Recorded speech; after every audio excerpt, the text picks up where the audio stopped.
아, 뭔데? 무슨 일인데? 너 걸을 순 있겠어? 아, 시끄럽고 엎혀.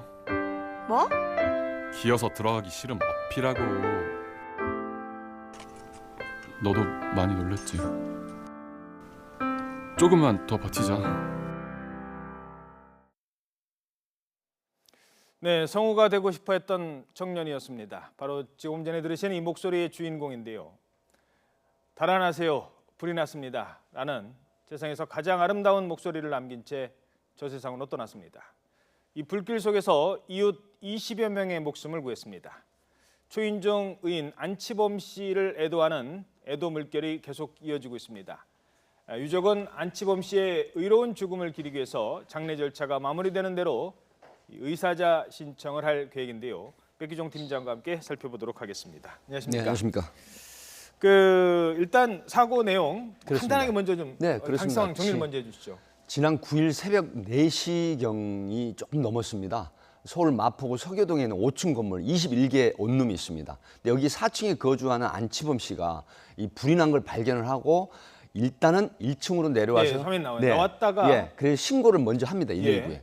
그리고 나서 잠깐 망설이더니 바로 불이 난 건물 안으로 뛰어 들어가서 예. 1층부터 5층까지 전층을 돌아다니면서 계속 초인종을 누르고 그다음에 두들겨서 새벽 4시가 넘으면 모두 깊은 잠에 빠져들어 있거든요. 예. 근데 그런 걸 전부 일일이 깨워서 모두 밖으로 나오게 하고 정작 본인은 옥상 입구 계단에서 유독가스에 질식돼서 쓰러진 채 결국 소방관에서 발견됐습니다. 예.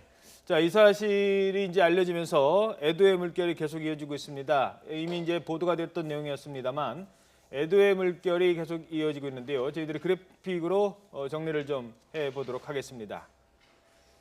네, 요즘 이런 사람이 몇이나 될까요? 자기밖에 모르는 세상에 남을 위해 희생하다니라는 글을 올린 분도 있고요. 당신의 용기로 다른 사람들이 목숨을 구할 수 있었습니다라고 글을 남기기도 했습니다.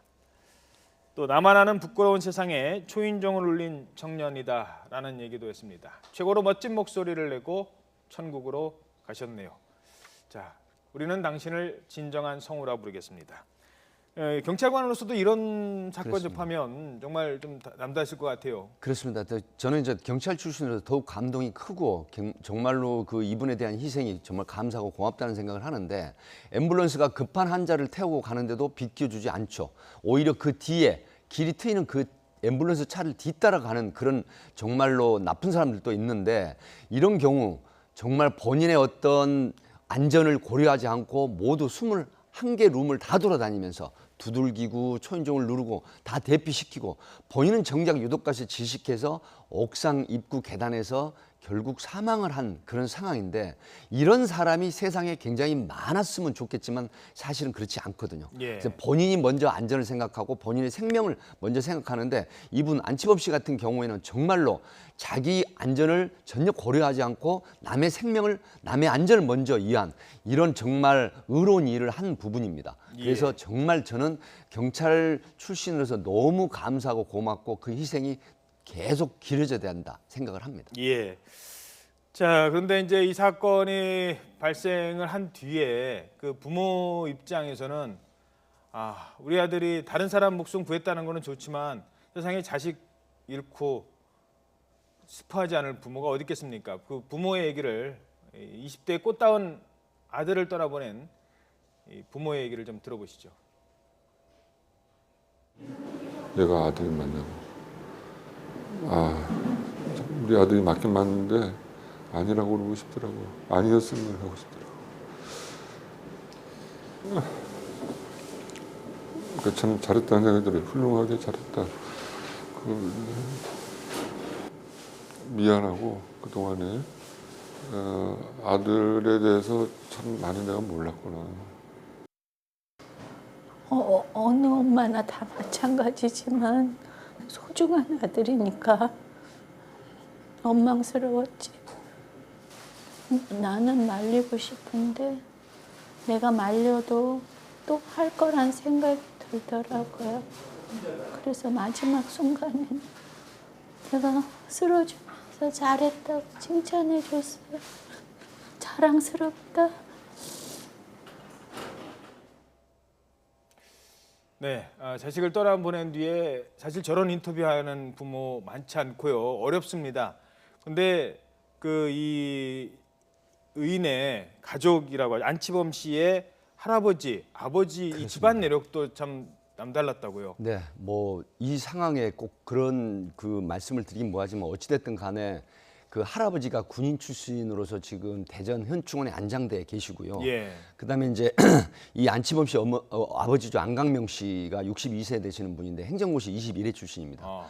그리고 이제 우리 금융투자 그 자율규제위원장을 하셨고, 그다음에 그 노무현 정부 때 비서실장도 하신 분이거든요. 예. 그런데 주변의 비서실, 동료, 청와대 비서실에서 근무했었죠. 네. 예. 주변의 동료 선후배들의 전언에 의하면 정말로 그 안치범 씨가 이런 의로운 행위를 할 만큼의 그런 처신을 평소에 하셨고 굉장히 남을 생각하고 존중해주고 배려해주는 그런 깊은 성찰을 하시는 분이라고 많은 분들이 이야기를 하고 있습니다. 예. 그래서 이런 집안에 또 역시 그 아드님도 이런 훌륭한 헌신적인 그런 행위를 했다라고 행동을 했다라고 해서 정말 공감이 가는 그런 지금 댓글이라든가 전국적으로 많은 어떤 의로운 행동에 대해서 칭찬, 칭송이 자자한 그런 내용입니다. 예. 자, 이제 장례 절차가 마무리되면 구청에 마포구청에서 의사자 신청을 받고 네. 또 이제 협의를 할 텐데 의사자 신청 과정하고 의사자가 되면은 어떤 점이 네, 달라지는지 이렇습니다. 설명해 주시죠. 의사상자 애우에 관한 법률이 있습니다. 그러니까 직무하고 상관없는 남을 위해서 헌신하고 봉사하고 희생하는 이런 일을 해서 다른 사람의 생명이나 안전을 구했을 때 여기에 이제 의사자 애우로서의 신청을 하게 됩니다. 예. 그렇게 되면은 이 시장, 시군 구청장이 이제 결국은 보고를 해서 이 심사위원회가 있습니다. 그렇게 되면은 결국은 의사자로 지정이 되면은 뭐 거기에 대한 보상도 있고요. 그다음에 의료급여 혜택이라든가 교육비 지원, 그다음에 국립묘지 안장을 하고 유족에 대한 그런 그 취업 지원 등의 특혜가 있습니다. 예. 당연히 해 줘야죠. 20명의 목숨을 살려낸 분입니다. 참 요즘같이 각박한 세상에 이런 소식 전해 드리는 저희들도 다시 한번 고맙다는 인사 드리고 싶습니다.